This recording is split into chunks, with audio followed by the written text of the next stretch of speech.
오늘은 다 이루었다 하는 제목을 갖고 함께 은혜를 나누고자 합니다.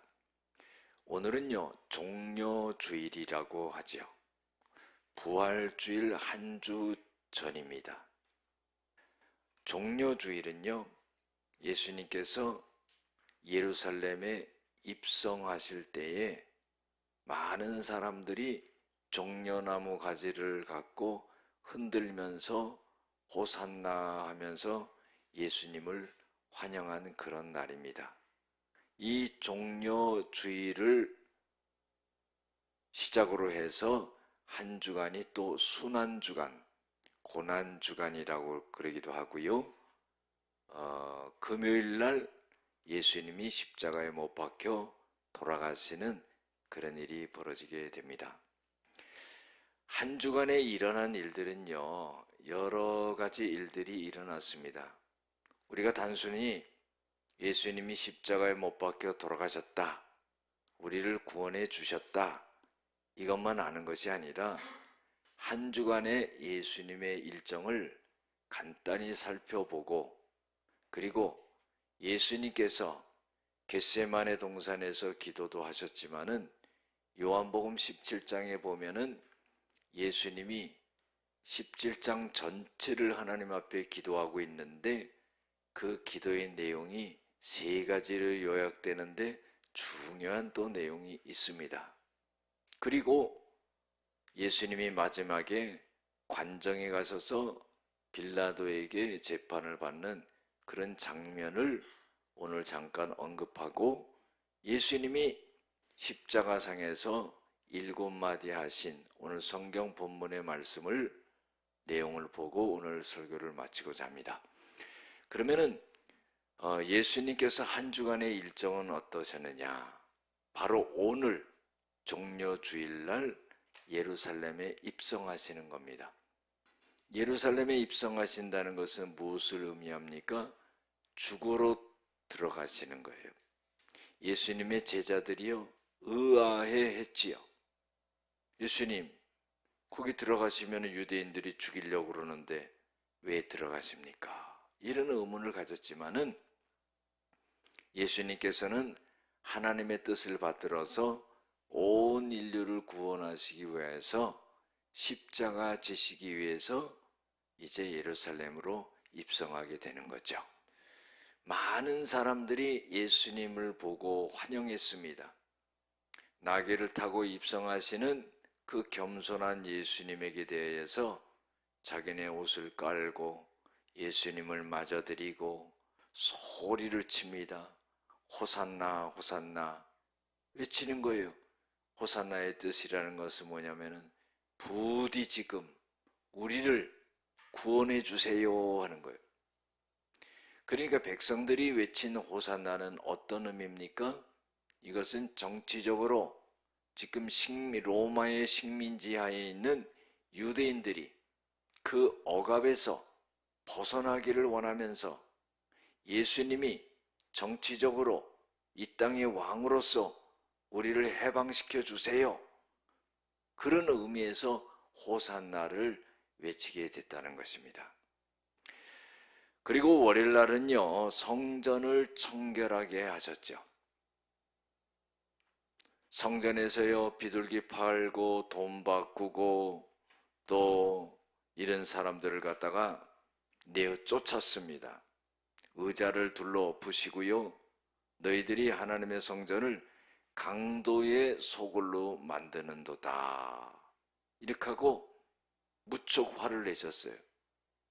성경에 보면은요, 예수님이 인자하시고 자비하시고 은혜로우시고 그런데 예수님이 화날 때 되면 무서워요. 우리 세상에도 그러잖아요.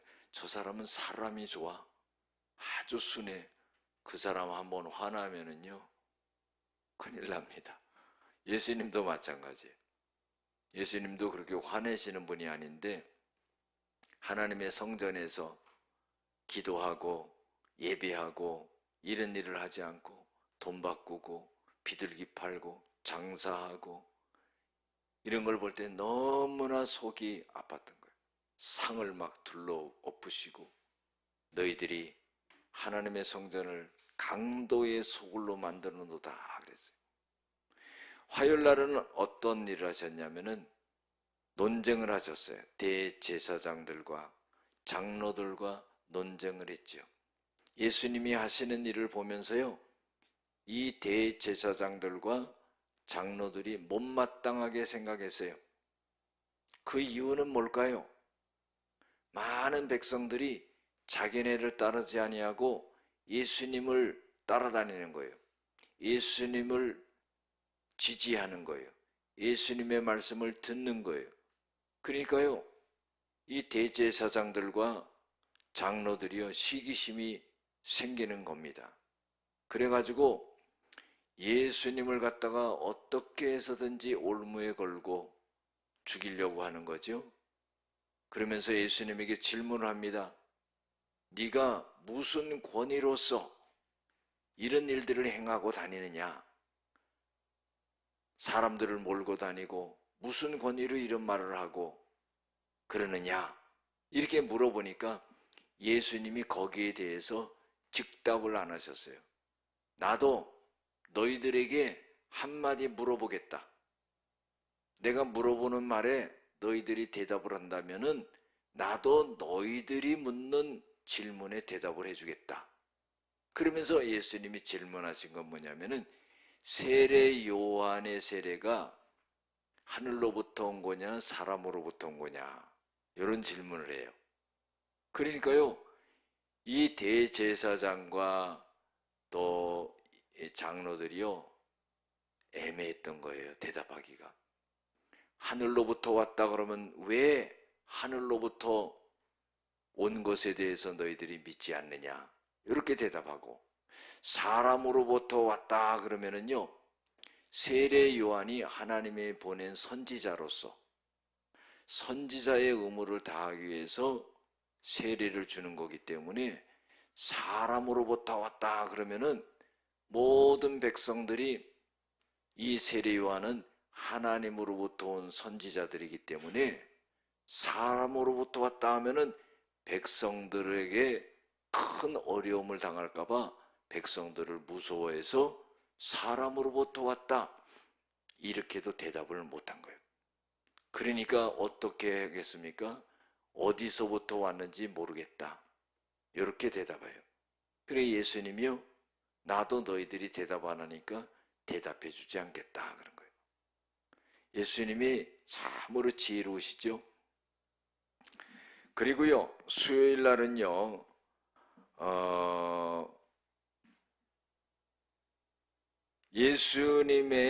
예수님에게 한 여인이 옥합을 깨뜨려 가지고 부은 그런 일이 일어나게 됩니다. 베다니 나병 환자 시몬의 집에 있을 때 한 여인이 식사 중에 있는 예수님에게 와서 옥합을 깨뜨려서 머리에 붓게 되죠. 그때요 제자들이 그 광경을 보면서 이런 말 합니다. 꾸짖어요. 그 비싼 것을 왜 허비하느냐? 그걸 팔아가지고 가난한 사람들에게 나눠주면 되는데 그걸 왜 허비하느냐? 그런 말을 하죠. 그때 예수님께서는 제자들이 생각한 것과는 다른 말씀을 하세요. 가난한 자들은 항상 너희들과 함께 있다. 그러나 나는 너희들과 항상 함께 있지 않는다. 이건 뭡니까?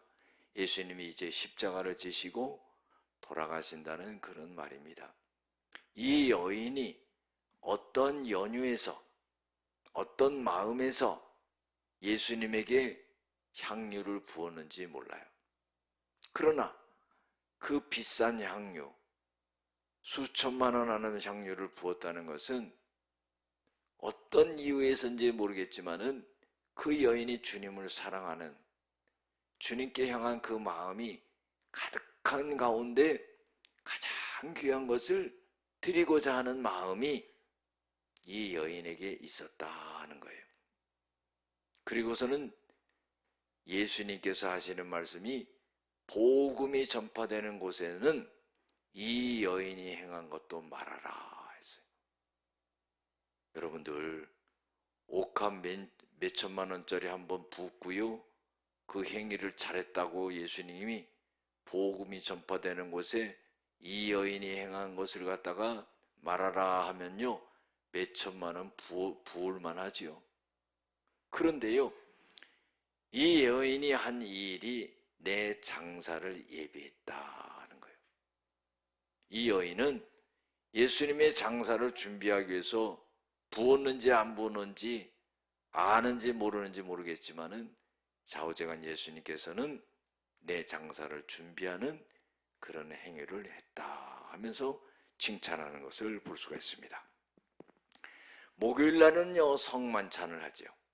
예수님의 제자들과 성만찬을 하고 포도주와 떡을 대하면서 이것은 내 피고 이것은 내 살이다 하면서 이 포도주와 떡을 대하게 되는, 성만찬을 하는 아주 귀한 일이 일어나게 되죠. 이것을 통하여서 예수님께서 죽으시고 십자가에서 피 흘리시고 살이 찢기시고 한 것을 기념하게 되는 그런 일이 일어나게 됩니다. 그리고요, 이것은 내가 다시 올 때까지 기념하라 그랬어요. 너무나 귀중한 그런 일을 갖다가 제자들과 성만찬을 하시게 되었습니다. 그리고 식사 후에 겟세마네 동산에 올라가서 기도를 하시죠.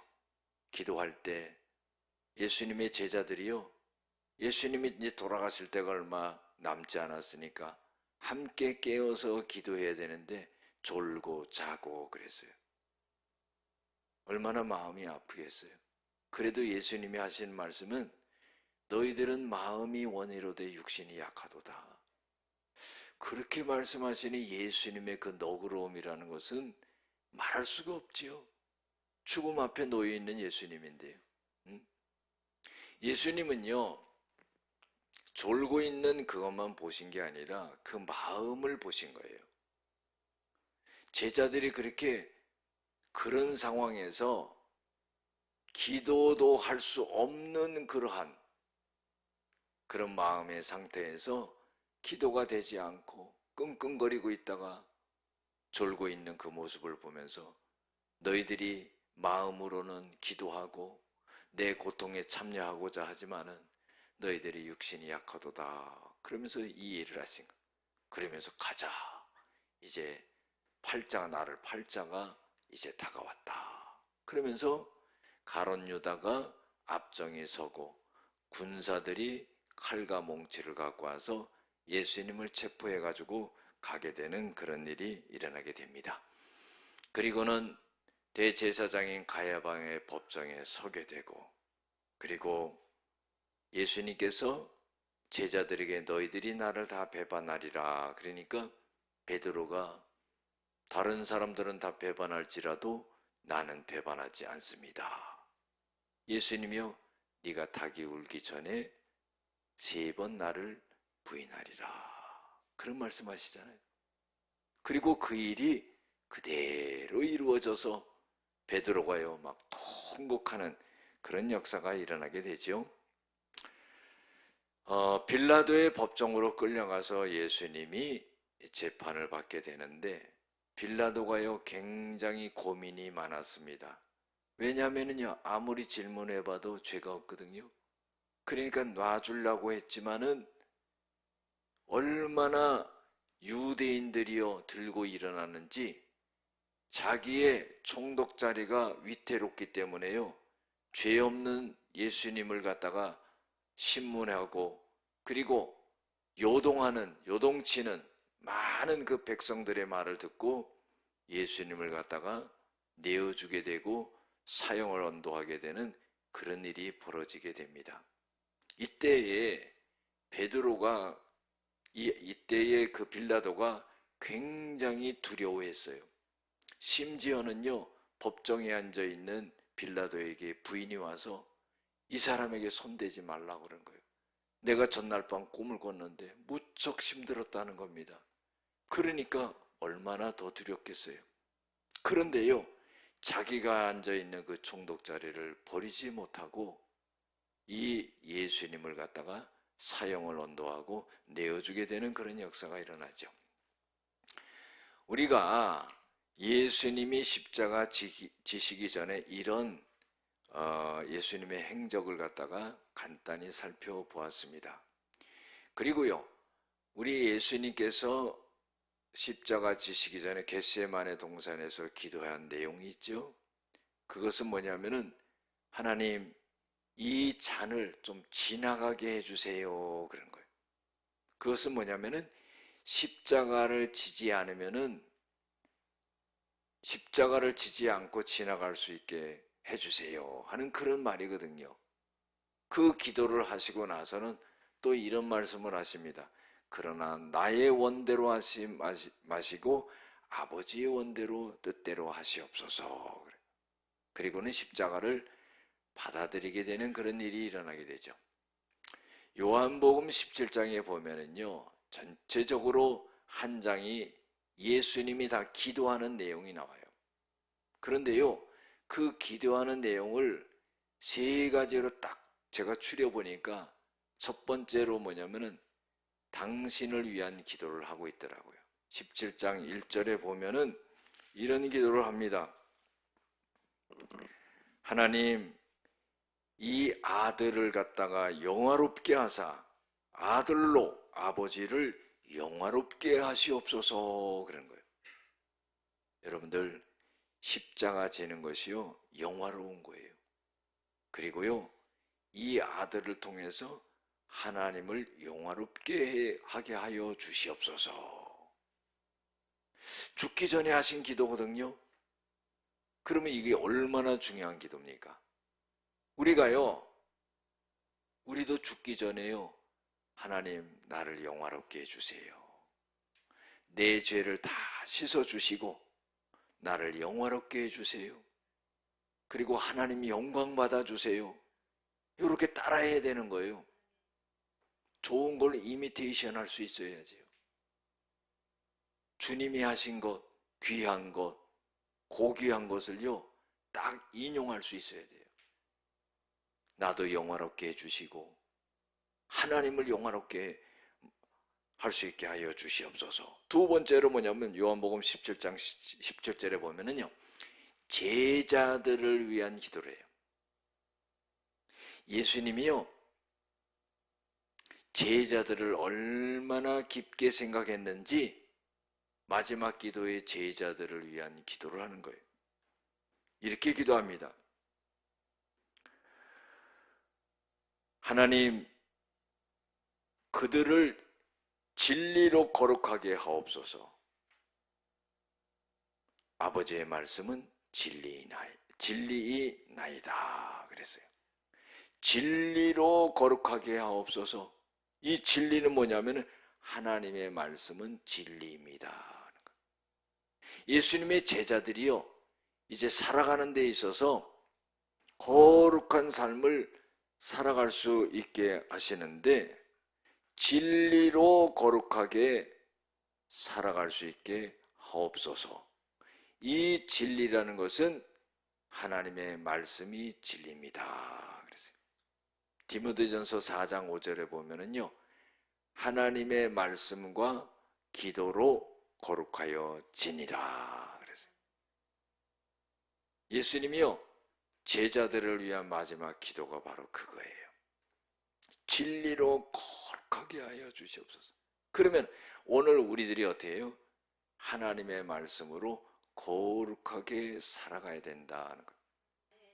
예수님이 우리를 위해서 기도하시는 것도 마찬가지죠.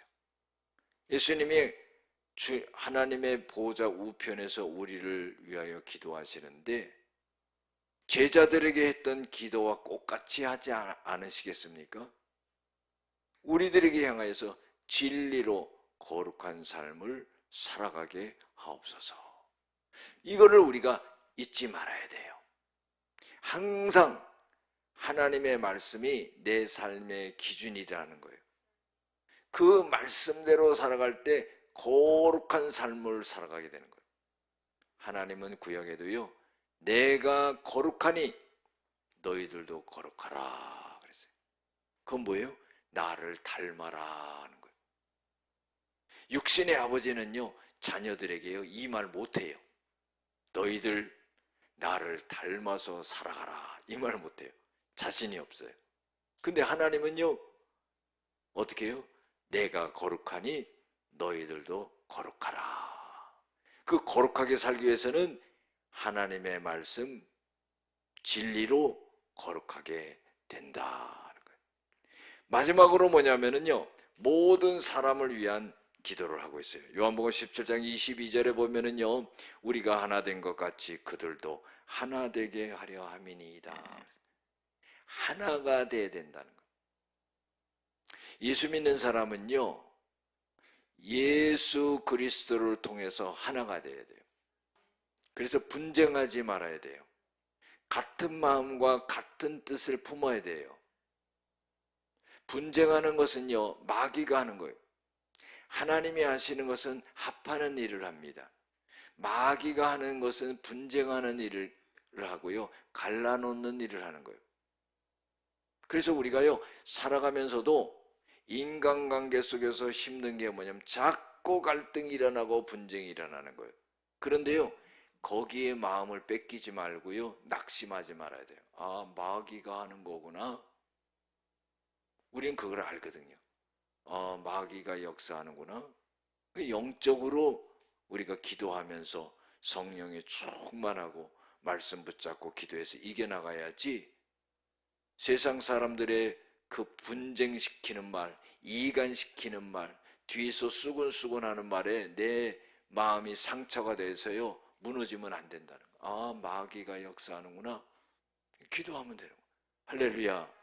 예수님은 그래서요 당신이 없더라도 모든 사람이 하나가 되기를 원하는 그런 기도를 하셨다는 거예요. 너무나 귀중하죠. 마지막으로는요 예수님이 십자가 지시기 전에 빌라도와 대화한 게 있어요. 빌라도가요 예수님에게 물어봅니다. 요한복음 18장 33절에 보면은 예수님에게 이런 질문을 하죠. 네가 유대인의 왕이냐? 이렇게 말을 해요. 그러니까 예수님이 어떤 대답을 하시냐면 네가 스스로 생각해서 질문하는 거냐? 아니면은 다른 사람이 나에 대해서 말한 것을 네가 지금 질문하는 거냐? 이런 대답을 하십니다. 그리고는요 빌라도가요 예수님에게 이런 말을 해요. 내가 유대인이냐? 이건 뭐예요? 나는 유대인이 아니다.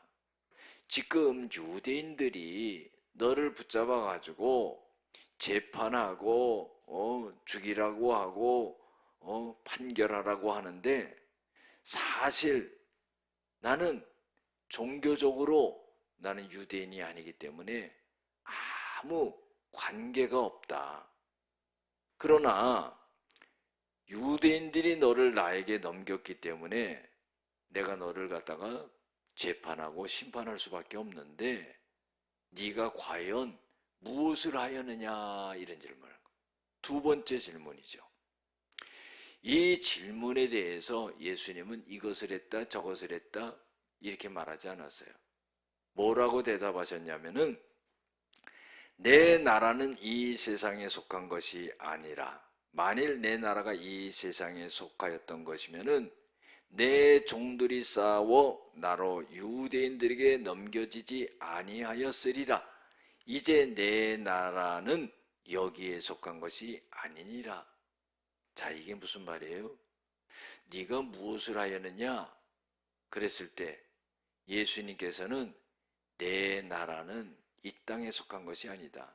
만약에 내 나라가 이 땅에 속하였더라면은 내가 한 일에 대해서 잘못한 일이 없는데 나를 붙잡아다가 재판하고 죽이고 하려는데 내가 옳지 않은 일을 행한 것이 없다. 이런 말씀이거든요.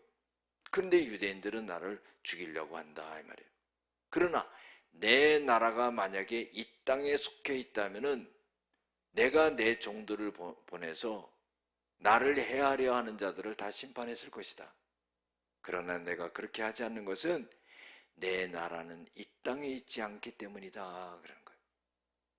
예수님은요, 당신의 나라를 하늘나라로 말씀하고 있는 거예요. 결국에는 뭡니까? 예수님이 오신 것은 이 땅의 왕으로서 이 땅을 통치하기 위해서 로마의 식민지 하에 있는 이 유다의 백성들을 해방시키기 위한 것이 아니라 죄악에 물들어 있는 유대인들을 해방시켜서 저 천국으로 데려가려고 이 땅에 오신 것이다 하는 그런 대답을 하는 거예요. 그러니까 빌라도가 가만히 들어보니까요, 네가 유대인의 왕이냐? 이렇게 물어봤었잖아요. 그럼 뭐예요? 이 땅의 왕으로 온 거냐? 이렇게 물어본 거거든요. 근데 예수님의 대답을 들어보고는 예수님이 이 땅의 왕으로 온 것이 아니다 이렇게 말하니까, 그러면 네가 왕이 아니냐? 이렇게 물어보는 거예요. 예수님께서요, 네 말과 같이 내가 왕이니라 그랬어요. 그런데요, 생각이 자꾸 엇갈리지요.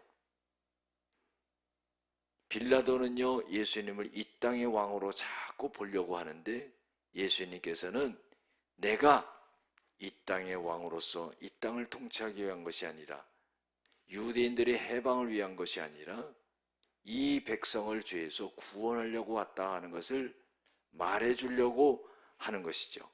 그래서 내 나라는 이 땅에 속한 것이 아니다 이런 말씀을 하신 거예요.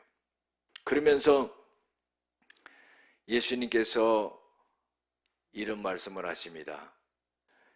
네 말과 같이 내가 왕이니라. 내가 이를 위하여 태어났으며 이를 위하여 세상에 왔나니 곧 진리에 대해서 증언함이라 그랬어요. 이 진리에 속한 자는 내 음성을 듣느니라. 예수님께서는 다른 말씀하시기 위해서 오신 게 아니라는 거예요. 진리를 말하고 하나님의 말씀을 말하고 구원을 위해서 오셨다 하는 것을 말씀하는 거죠. 그런데 이 빌라도는요, 예수님이 하시는 이 진리라는 것을 깨닫지 못하는 거예요. 그래서 마지막으로 질문합니다. 진리가 무엇이냐? 아무리 얘기를 해도요, 빌라도는 깨닫지를 못합니다. 그래서 예수님이 대답을 안 하신 거예요. 그리고 나서는 이제 유대인들이 아우성을 치고 죽이라고 하니까 이 빌라도가 결국에는 예수님을 내어주게 되는 그런 일이 벌어지게 됩니다. 그리고 십자가에 매달리게 되죠. 예수님이 십자가에 매달렸을 때 7마디를 하셨습니다. 이것을 가상칠언이라고 합니다. 십자가, 가상, 윗상자, 십자가 위에서 7마디를 하셨다 하는 거예요. 근데 오늘 본문 말씀 간단하게 나오는데 그 십자가의 7마디 중에 2마디가 나오는 거예요.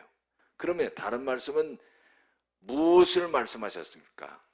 십자가의 의미에 대해서 예수님이 하신 말씀을 우리가 한번 생각해 보면 첫 번째로요, 예수님이 십자가에서 말씀하신 것은 용서의 말씀을 하신 거예요. 누가복음 23장 34절에 보면은 아버지여 저들을 사하여 주옵소서 자기들이 하는 것을 알지 못합니다 그랬어요. 여러분들, 예수님이요 죄 없이 십자가에 매달리셨기 때문에 십자가 밑에서 조롱하는 자들에게 대하여서 하나님 저들에게 저주를 내려주세요 그럴 수가 있을 텐데 예수님은 그러지 않았다는 거예요. 왜? 하나님에게 순종하는 거예요. 십자가 지시고요 모든 사람을 갖다가 죄를 용서하기 위해서 십자가에 매달리셨기 때문에 용서의 말씀을 하셨다는 거예요. 그래서 용서의 십자가가 되나. 두 번째로 뭐냐면 구원의 십자가가 돼요. 말씀을 하셨어요. 누가복음 23장 43절에 보면 내가 진실로 진실로 오늘 네가 나와 함께 낙원에 있으리라. 예수님과 함께 좌우편에 매달렸던 강도 중에서 한 명이 어떻게 해요? 오늘 나를 기억해 주시옵소서. 나를 기억해 주시옵소서. 그랬더니 예수님께서 오늘 네가 나와 함께 낙원에 있으리라. 참 이 장면이 극적이지 않겠습니까? 평생을 나쁜 짓을 하다가 정말 인생의 마지막에는 십자가에 매달릴 수밖에 없는 그런 인생이었어요. 그런데요, 예수님 십자가 옆에 매달려가지고 한마디 말 잘해가지고 구원을 받은 거예요. 한쪽 편에 있던 강도는 예수님을 조롱하죠. 네가 하나님의 아들이냐? 한번 십자가에 내려와 봐라. 조롱하고 그런 겁니다. 구원해봐라. 그런데 한쪽 편에 있던 강도는 꾸짖었어요. 그 강도를 꾸짖었습니다. 우리는 우리 죄를 이렇게 매달려 있지만은 이분은 죄가 없으신 분이시다. 꾸짖었습니다. 그리고는 나를 기억해 주시옵소서. 그러니까 예수님이 오늘 네가 나와 함께 낙원에 있으리라. 여러분들, 이 장면 속에서요, 이 세상에서 짓는 모든 죄는요, 용서함 받을 수 있다는 거예요. 예수 그리스도의 피로 용서함 받을 수 있어요. 평생을 나쁜 짓 하고요, 강도짓 하고 하고 십자가에 매달려서 비참하게 죽을 수밖에 없는 이 강도가 주님 앞에요, 회개하고 한마디 말 잘하니까 그 죄를 용서함 받고 네가 나와 함께 오늘 낙원에 있으리라. 구원받는 그런 역사가 일어났다는 거예요. 이 말이 강도에게 하신 거지만 온 인류에게 하신 거예요. 세 번째로는요, 예수님이 십자가에서 하신 말씀은 사랑의 십자가의 말씀하셨어요. 여자여 보소서 아들이니이다. 보라 네 어머니다. 이제 예수님께서 요한에게 그런 말씀하시는 거죠. 이제 내가 어머니를 돌볼 수 없으니까 어머니를 네가 모시고 살아라 하는 거예요. 네 번째로는 고뇌의 십자가예요. 마태복음 27장 46절에 보면 엘리 엘리 라마 사박다니, 나의 하나님 나의 하나님 어찌하여 나를 버리셨습니까? 여러분들, 이 고백을 하면서도 순종하는 그 모습이 얼마나 놀랍습니까? 예수님이요, 참 신이면서 참 사람이세요. 인성을 가지셨기 때문에 너무너무 고통스러웠던 겁니다. 피를 흘리고 살이 찢기시고 채찍에 맞으시고, 그래서요, 하나님이 나를 버리셨다 이거죠. 십자가를 지었다 이 말이죠. 그것을 통해서요, 온 인류의 죄가 용서받는다는 거예요. 고뇌의 십자가의 말씀을 하셨어요. 다섯 번째로는 고통의 십자가의 말씀하셨어요. 내가 목마르다. 예수님도요, 피를 흘리고 물 한 모금 못 먹고 그냥, 그러니까 너무나 목마른 거예요. 고통스럽죠. 승리의 십자가에 말씀하셔요. 다 이루었다. 오늘 말씀은 그러죠. 그 후에 예수께서 모든 일이 이미 이루어진 줄 아시고 성경을 응하게 하시려 하사 이르되 내가 목마르다. 그런 말씀하시는 거예요. 얼마나 고통스러워요. 그리고는요, 다 이루었다 하는 거예요. 목마르다 하니까요, 신포도주가 가득한 담긴 그릇에 사람들이 신포도를 적신 해면을 우슬초에 달아가지고 예수께 입에 댑니다. 그때 예수님께서 포도주를 받으신 후에 다 이루었다 하시고 머리를 숙이니 영원히 떠나가시니라. 저는 이런 생각을 해봤어요. 죽음을 앞둔 이 세상의 모든 세상의 사람들 중에 가장 위대한 말이 무엇일까? 예수님이 하신 말씀 다 이루었다, 이 말씀이 아닐까 하는 생각이 들어요. 우리요, 죽을 때 무슨 말을 할까 한번 생각해 놓고 죽으시기 바랍니다. 돈 많이 벌어놓고요, 내가 저 돈을 어떻게 벌었는데 아까워 죽겠다, 못 죽겠다 그러면서요 팍 아둥바둥 그런 모습을 보면 얼마나 안타깝겠어요. 어차피 못 가져가요. 그렇지 않겠습니까? 큰 기업을 일으켜 놓고요, 내가 없으면 저 기업은 돌아가지 않는데 내가 어떻게 죽어? 그런다고 안 죽나? 예수님은 뭐예요? 하나도 죄가 없으신 분이에요. 그러나 하나님의 말씀에 순종해서 온 인류를 구원하시기 위해서 죄 없는 예수님이 인류의 죄를 뒤집어 쓰고 죽으시면서 다 이루었다. 이 얼마나 위대한 일입니까? 우리가요, 죽을 때도요, 아쉬움이 많이 남는다면 죽기 힘들 것 같아. 죽을 때는요, 모든 상황이 평안해야 돼. 그렇죠? 그래서요, 다 정리가 되고 다 하나님의 뜻대로 이루고 예수님과 같이 뭐 인류의 죄를 뒤집어 쓰고 죽는 건 아니지만은 그래도 다 이루었다 하면서 죽으면은 얼마나 좋을까. 마지막으로는요, 예수님이 의탁에 말씀하셨어요. 아버지여, 내 영혼을 아버지 손에 부탁하나이다. 이것도 참 귀중한 말씀이죠. 여러분들 살아있을 때는요, 부모, 형제, 자녀들 뭐 얼마나 생각합니까? 그런데요, 딱 죽을 때 되면은 뭐예요? 내 영혼이다 이 말이에요. 내 영혼이 중요하다 이 말이에요. 이것이 가장 중요한 거예요. 그렇게 가까이 지내던 사람도요, 내 영혼보다 귀중하지 않은 거예요. 내 영혼이 중요한 거예요, 여러분들. 그래서 마지막에 뭐예요? 아버지요, 내 영혼을 아버지께 부탁하나이다. 그래서 우리가 죽기 전에는요, 모든 죄를 회개하고 그리고 하나님 앞에 내 영혼을 부탁합니다. 이렇게 하고 평안에 갈 수 있는 그런 믿음의 사람들이 돼야 된다는 거예요.